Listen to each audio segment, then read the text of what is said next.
started. So as you can see, we have my information listed here. If you'd like to stay connected with us at Enterprise, scan that QR code. That will kind of have you connected into any type of professional development things that we do, like this type of workshop, or any of our positions and openings. We do have internships for seniors and then our management training program for grads. So we would love for you to be a part of that process and stay connected with us. So my name is Amanda McInnes. I'm one of the talent acquisition managers at Enterprise Holdings / Now Mobility. So for those of you who kind of know us in that realm, we are the same company. We have just rebranded in the last few weeks to talk about our total mobility package. And we'll kind of go over a little bit about Enterprise in a little bit, but let's get started. So I wanted to talk a little bit about leadership just in general. What are some concepts out there, what employers are looking for, what that looks like in the workspace? So as you can see, there's lots of definitions on what makes people a great leader. And I think mostly it's about influencing people. It's about being trustworthy. It's about leading by example. So there's several different ways in which leadership is defined, and each organization is a little bit different and each experience is a little bit different. But certainly at the end of the day, we'll talk about some of the different things that we think cultivating at this point would be really good for you to launch into your careers. So here at Enterprise, we have our own CEO, Chrissy Taylor, and there's a lot of things that we work on each and every day on how to stand out. So these are just some examples, how to stand out as a candidate, certainly in the process. So leaders, we have teams of people. So we always talk in we's, right? We all did this. This is what we were able to accomplish. Standing out in the interview process, you're going to have to distinguish between the two. So if you're having leadership conversations, certainly we, but you also want to focus on I statements and the success that you've been able to have. Certainly your personal brand. We work on that a lot at Enterprise internally of what is that, making sure that you have your own personal brand that you yourself has created. So no one has created that for you. And certainly as you kind of move forward in your career, launching into that from school, you want to have some sort of, sit at the table, apply to positions, get involved with employers, ask a lot of questions. You won't get what you don't ask for. So, really kind of showing that you can kind of jump into that sphere. We talk a lot about this with our female candidates because a lot of them want to wait until the resume is 100%, where some of our male candidates, maybe don't have all of the recommendations, but will still apply to the job anyway. So we always say, sit at the table, put in for positions, ask a lot of questions or what would make you a good candidate so you can stick out in that process. And then certainly being able to have mentorship and being able to be a part of that process will really give you some ins on how to prepare for your career. So let's just talk about some of the things that we think kind of leads into great leadership. So having good character, this kind of goes back to the trust factor.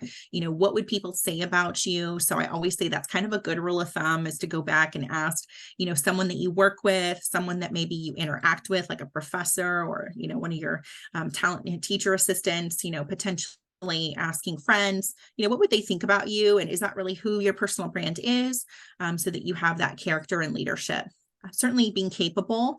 So somebody who has knowledge, or if they don't have the knowledge, they'll seek out the knowledge, right? They have the mentors and the people there that can really support them through that process. You got to be driven to be a leader. You have to have vision and somewhere that you're going, because certainly there's going to be people that are going to be on that journey with you. And then having that interactive capability skills and being able to talk to people and ask a lot of questions. This is where that listening comes into play. Whether we're talking to customers, accounts, or employees, you got to be able to listen, be empathetic, and really try to figure out what the issue is and find win-win situations. And then strategy. So you have to think, as you're embarking on this journey from school into your career, what are you going to look for? Where are you going to apply? Having some sort of strategy and idea will really make you stand out as a leader amongst your peers, amongst those that will see you in that process. So you got to be the example. This is one where you have to lead from the front. You do have to understand and know that people are always watching you. And this is sometimes really hard because not every day is going to be easy, right? And it's some days we're not always perfect, but people are going to be kind of watching you. So what does that look like? Are you apologizing if something doesn't go well? Are you the one that kind of jumps in and shows from, the very beginning of what that might look like? And then always having that level of respect and mannerisms that are really kind in the process really shows great leadership. Certainly that purpose and vision. This is kind of where we dive deeper because I get a lot of questions about this one. Like, what does that even really mean? So it's being able to provide direction. So you could really showcase this in group projects where you're talking about, let's set up a Google, sheet. Let's go through it. Let's figure out times that we're going to meet. Let's talk about, we're going to have a deadline before the deadline. That's kind of what this is talking about, is really like, what would that look like as you move forward to be able to accomplish the goals that you want to have, and really getting everyone's best interest involved and making sure that, everybody gets to sit at the table. Attitude, really important. It's not easy, again, to always have a positive attitude in every situation, but I think just having a positive outlook really helps for that, and thinking, gosh, it's really hard right now, or things aren't going quite my way, but I really feel like it's going to get there, and having that ability to, rally around with people and be able to say truthfully where it's at. But, at the end of the day, being able to stay energetic and know that a better day is coming, or if it is a great day, celebrating it with your team and the people around you. Certainly doing the right thing. This will be 100% all the time. We talk about that at Enterprise. Our personal honesty, integrity is one of the foundations of our success. And so we always talk about, if we do the right thing, at the end of the day, everybody will win. So that really helps in those win-win situations. And if things aren't always going exactly according to plan, getting feedback from people and being okay to do that. It's really hard to be uncomfortable when you're asking people questions. So we always say you can't be comfortable with being, things around you. You have to kind of jump in and be the person that says, gosh, maybe that didn't go as well as we thought. Let's figure out ways that we can do that better moving forward. So really trying to figure out what that might look like. And you got to hold yourself accountable in that process and know that people are watching. And so how do you make sure that you follow through and you do what you say you will do when you say you will do it? And that follow through piece will really stand out. You'll be the person that people will go to and that they'll ask questions for, and that, they understand that you're kind of taking that extra step. So not just doing the bare minimum. And this is really prevalent in group projects. I hear it a lot during the interview process that people are busy and, they weren't getting back, or they weren't timely in text message or emails. That's your personal brand. That's really affecting your ability to be a leader. You might be not be the leader in the project, but as people are seeing you, you have to be able to be responsive, guiding others, leading by example. And so really being that person that can showcase and do what they say they'll do. So here's a couple of those keywords. So leads, you have to set the example. You have to be the person that's doing that. It is hard to do it all the time, but really it's kind of like that. If you do it after a while, it becomes a habit.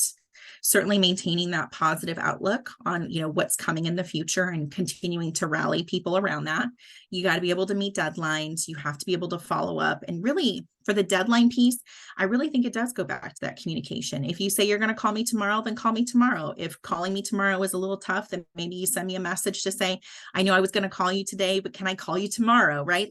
And just kind of keeping in that constant communication. It's not going to always be perfect, but making sure that we're meeting our deadlines and doing what we'll say we'll do. That you acknowledge other people's ideas, that you hear them out. Certainly as a leader, you're going to have your own way of doing things, but a lot of the great ideas and the things that we've done at Enterprise have come from our team. So we talk about our doors being open.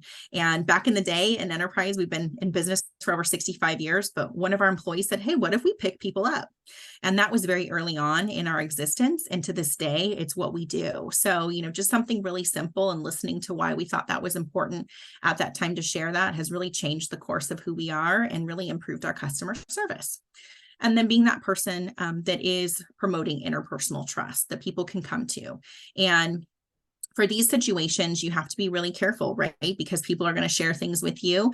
Some things are going to have to be shared with others, some things not. So this is where you're going to have that ability to be open and honest with people and say, gosh, you've shared with me some information that I'm probably going to have to share with others, or that should be, or, I'd like to keep that confidential trust. So it's going to be kind of a borderline on what that looks like. But really, you'll be able to kind of work through those as long as you're communicating with the person that you're talking to. Now, for mentors, in the leadership realm, it's not always going to be easy and you can't do it alone. So you're going to have to add some people in that are kind of supporting you through the process. And I just did a presentation on campus earlier this week for another university. And when I asked, only one person in the room of 40 people had a mentor, or at least thought they had a mentor. So this is kind of your homework assignment to really think, do you have a mentor? Do you have someone that you can talk to, that can advise you, that can be a counselor for you, that are focused on you? It's not a one size fits all, or not just like you or not like you. You kind of want to have some people that can really tell you like it is, that when you go through whatever you're talking about in the example, that they can honestly listen and give you information that's really in your best interest, even if sometimes it's a little hard to hear. And so you want to make sure that you have that kind of inside where you work, outside where you work, at school, outside of school, maybe in your family too. I usually say you should have 2 to 3. So if you don't have one, definitely let's work towards one and then build over the next period of time to add in, 2 or 3 onto that. Where do you find them? I get this question a lot. You might already have them in your circle. Maybe there is someone you're always going to, but this can be somebody who is potentially, in different business lines. So they may not be in your major, something different than what you're doing. Maybe it's somebody you clicked with at a club or organization. Maybe this is someone that, you can ask to be your mentor. And I think that's the most important thing, is you do want to have that communication and say, I really appreciate the advice and the knowledge that you've shared with me. I would love for you if we had a mentorship. That's kind of hard to do. Again, leaders put themselves out there. They're a little uncomfortable through the process, but you'll definitely get some information back. So when we think about the workplace and what we're looking for in leaders, because here at Enterprise, we do develop our leaders, we promote from within. So I love this chart because you kind of have to think about, in your daily life today, do you have someone that you've worked for or been a part of, maybe a group project with, who had a very low concern for getting tasks done or meeting deadlines, and also had a really low concern for the people they're working with and didn't really have much interaction? Those people aren't really going to be super successful. We call those kind of the indifferent people. They're kind of in the middle, definitely not that leader that we're looking for. Maybe you've had some people who in the process are really diligent in deadlines and getting through everything, but they don't ask you, how was your Thanksgiving? How was everything going? How's the holidays? So they don't really have that high concern for people, and you feel like they're only concerned for tasks. That person tends to be the boss, if you will. And then we have people who usually spend most of their time talking to you and really kind of following up on your life and how things are going. However, during that process, things aren't getting done. That person is our best friend. We enjoy talking with them, but at the end of the day, in a workplace, things do have to get done. So how can we get to being that team leader? That's really what we work on every day at Enterprise. How do you be the person that has that high concern for tasks and the high concern for people? And how do you mesh with that? There's only so much time in the day. So how can you do that and be really effective in your communication so that you can demonstrate both of those? So those are just some things that you're kind of working towards every day. So that's just kind of some basis of some of the ideas and things that we work here at Enterprise. There is so many more things out there about leadership, and certainly a lot of books. Typically at Enterprise, we read the Good to Great book. That's currently what we're doing with our team. A lot of really awesome ideas in there. So I highly recommend that. But I kind of wanted you to hear from Celeste. She has, obviously had some experience on campus. She's here with us as a management trainee. We love having her on the team. And I thought she could just kind of share with you some of her thoughts on that transition piece, and what does that look like, leadership inside, outside, and any other advice she has for you guys. So I will turn it over to her for a few minutes before we wrap up. Hello. I'm super excited to be here. As a little bit of a background refresher, my year at UCR was 2018 till, what was it, 2020. It was right in the smack of COVID. I finished in 3 years. That was my mission. So, I guess it starts there in terms of leadership, setting a straight, clear path for you. Don't have any disruptions. Oh, there we go. I was like, what's going on? Don't have any disruptions, just follow it. And I feel like that's always led me to where I need to be. And I feel like I've been a good role model to my siblings and to people I've interacted with. And I definitely, you brought it up and it made me reminisce when you were saying, maybe you're the one leading the whole projects, and that was always me. So, I mean, look, it got me here, so it meant something, but I loved being there. It's a really pretty campus, and I met a lot of beautiful people, and I had good interactions. And I would say definitely the college experience, at least, is it's the gateway to the real world, you can call it, especially the buffer from, let's say, high school to college was a whole shift in itself. And then, of course, college to your next steps is scary. I'm not gonna lie that this whole process of trying to find out, okay, well, where am I gonna fit in this big world? Where am I going to make my, where am I gonna stamp my stamp that this is me, this is what I offer, this is who I am, and that's all a big piece. And that's, I would say, definitely something that I liked and what made me intrigued with this company. That they're, as she mentioned, big on branding, and I'm big on letting you know who I am and what I offer and how valuable I am. And I like that they're looking for that. And it is nice that they do already expect you to have a degree, because at least it puts an edge on what they're looking for and the type of quality of people you're working with. And I feel like it just makes it easier. So it's nice there. And then, yeah, I've been here, I want to say, we're going on 5 months, around there, that I've been with the company. And it's been a beautiful experience. Ups and downs like everywhere. It's really busy, so put on comfortable shoes, I would say. That, and I like the location that I'm at, and there's definitely been, you learn a lot. And that's something that you're not going to escape when you leave college, but I think that that's the beauty in everything. That you come in and it's like this big pond and you have to make your way. And I definitely like to think that I've made an impact while being with this company for under 6 months, I want to say. Yeah. So I think if you're up for a challenge, not to do selfless promo, shameless promo.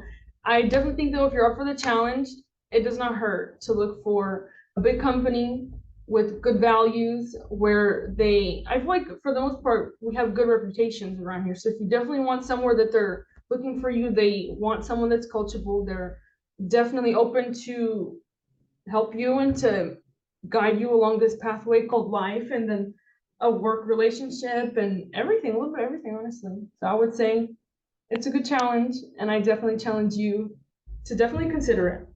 So yeah, those are my 2 cents. I hope it helped. I hope it brought some perspective from someone that is here. Amazing. Thank you, Celeste. That's awesome. Well, let's talk a little bit about just kind of the wrap up. So feel free to drop in any questions, by the way, if you have. I think Kai might, hopefully you can help me monitor the chat. It's disappeared on me here. But the action plan, hopefully you can still see my PowerPoint, but these are some things that I would like you to consider, as you have to really take inventory of who you are. And I don't know if you've heard of a SWOT analysis, but you have to think about, what are your strengths? So, typically we do this with companies or, other things that are out there, but you can do it with yourself. What are your strengths? What are your weaknesses? What are some things that maybe you're not really good at working with people. You're better with numbers, right? So these are just some things that you have to be aware of, and maybe put yourself in uncomfortable situations to get better in some of those. And they're 100% going to be interview questions that you're going to get. So you might as well start working on them now. Certainly, what are the opportunities you have out there? Maybe you want to do LinkedIn Learning. Maybe you want to expand your knowledge in Excel. Like maybe there's some things that you feel like, gosh, these are some things I need to learn to be competitive in the workplace. And then certainly some things that might be preventing you from doing that. Maybe it's time, maybe it's a full-time job, maybe it's family. So there could be several things kind of hiding in there. But I think if you do that analysis and kind of look at it, and it is an ever-evolving document, it's not going to be perfect. It's going to continue to evolve as you grow, as the years come under your belt, as you get embarking on, graduating. And then you got to get those mentors. We call it kind of that board of directors, people that are going to be able to help you, potentially even speak on your behalf, in the process. Be you, though. I can't stress this enough. Don't be who you think we want you to be, because that's not going to work out. It's not sustainable long term. You have to be your own authentic self each and every day. And just know that we are looking for people like that as employers out there, and certainly, having those initiatives. So finding those companies that do look towards those diversity, equity, inclusion initiatives. I don't know if a vision board is kicking it old school, if you will, but maybe having something that you're really, what are your goals? What do you want to do? And what can you look at each and every day and be really proud that you're working towards? And then use your resources. I can't stress enough. You have one of the most amazing career centers on campus. If you have not been there, please, please, please definitely visit there. go have some mock interviews, resume reviews, take advantage of all these things that are free right now to you and people who are going to be on your board of directors and be advocates and sponsors for you, that can really help you through that process. You do not have to do this alone. And I think sometimes people feel like, the world is crashing in on them, but you have so many people that are dedicated to helping you through that. So do not do that alone. So let's talk a little bit about mobility. So when I had said we changed our name and rebranded, a lot of people are like, why? And I said, it's because a lot of people don't know that that is the space that we're in. We do have our rental car team. So Enterprise Rent a Car, National Alamo, that has not changed. Those are all the 3 brands that we operate, but we also have a truck rental division. We have our fleet management, Commute. We have our exotic team. We certainly have our car sales team and the others that are out there. And these are all either consumer, business to consumer, consumer to business. It could be business to business. And these are all promotional opportunities for our team. And so when our senior management took a look at it, thought, you know what, we want to be the total mobility provider. We want to be in that space, hence Enterprise Mobility. So we have a lot of ways that we want to get people around town, and we can do that with all of our brands.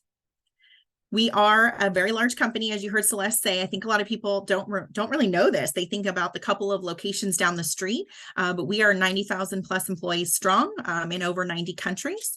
We are one of the 9th largest privately held companies out there, which is amazing when you think about that, because again, we operate very small and in local neighborhoods, and we really empower our team, but we're a really large company with more than 2.3 million fleet on the road, over 300 makes and models for our customers. So really amazing things that our team has been able to do and build over the last 65 years. So in over 90 countries. What's so amazing about this is if you have ever wanted to travel, you can do that through Enterprise. We actually, today I just sent out a note for global franchising where you can live in England and be a part of the expansion into some of the United Kingdom. How cool is that? So these are kind of all opportunities that are available for our team, or you could just take a promotion down the road to San Diego. So, it just kind of depends what you're looking for and what you see in the future. We are privately held. That is what is different from our competitors. So we are a privately held family company. This is the multi-generation with Chrissy Taylor as our most current CEO. Now, a lot of people ask me, Enterprise, where did that come from? Jack Taylor was a World War II fighter pilot. So he was on the USS Enterprise, and hence our name. So at the end of the day, we take care of customers and employees. That is how we feel like we've stood the test of time. And we do have our own values. So really important when you're thinking about being a leader, you do have to have things that align with what you want to do and who you are. And if you don't see these online, then you need to ask those questions in the process. Or if you're working with the Career Center on Handshake or LinkedIn, you should be able to find this information and make sure it aligns with who you are. Certainly having accolades from people who have been there. One of the, Gallup's Great Workplace, we're really proud of that one, and our team's been able to do. And certainly some of the early talent awards from Handshake. So looking at some of the awards that companies have won, because that means there's a lot of people out there that have had success. And our management training program is really going to teach you that entrepreneurship mindset, everything that we do at our business, from logistically to how we work with customers to how we work with accounts. And again, we promote 100% from within.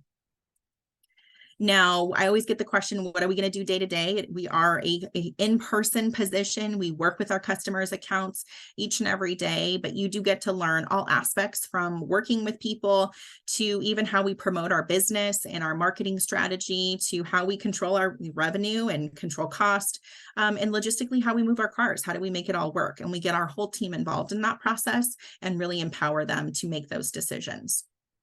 So when people say, how do I stand out in the process? I think a lot of companies are looking for these competencies, so, customer service and empathy, win-win situations, when you've been able to be results driven and be able to really communicate well and listen to what people are going through, and really have that want in the future to lead teams. I think a lot of companies are looking for those people who eventually want to fill the pipelines that they have in the future.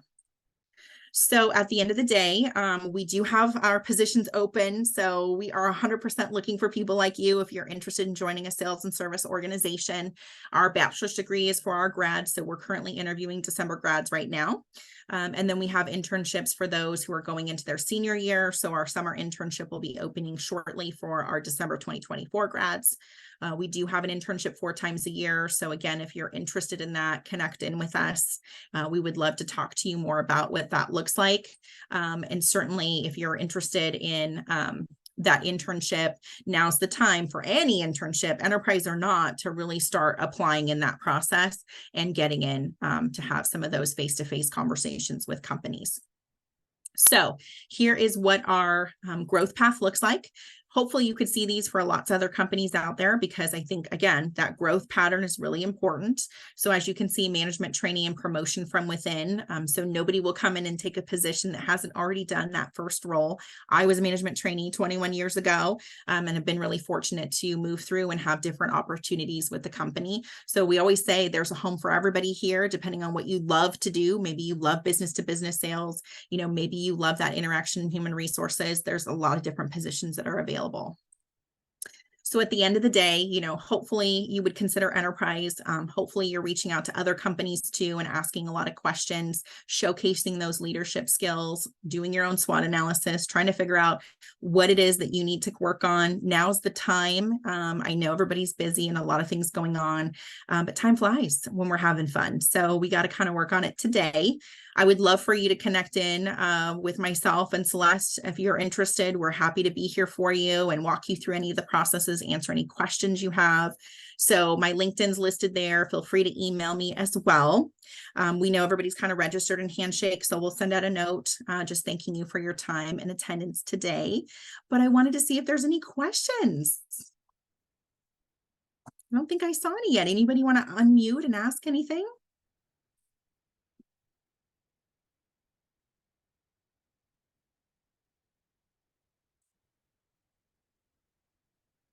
Okay, well, I have no questions. Hopefully you learned something today. Maybe you could throw that in the chat for us, maybe something different or something that you're going to work on.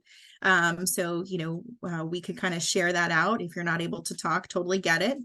But we hope that you had something today that you'll be working on. We'll be on campus a lot. So hopefully you stop by and say hi to us and have a wonderful day. I'll turn it back to Kai for any final thoughts. Thanks so much, Amanda and Celeste. It was really wonderful content, and we are so incredibly grateful for the time that you took out of your day today for UCR students. So big Highlander round of applause for the two of you, and thanks so much for joining us this afternoon. Have a great day, everyone. Bye-bye.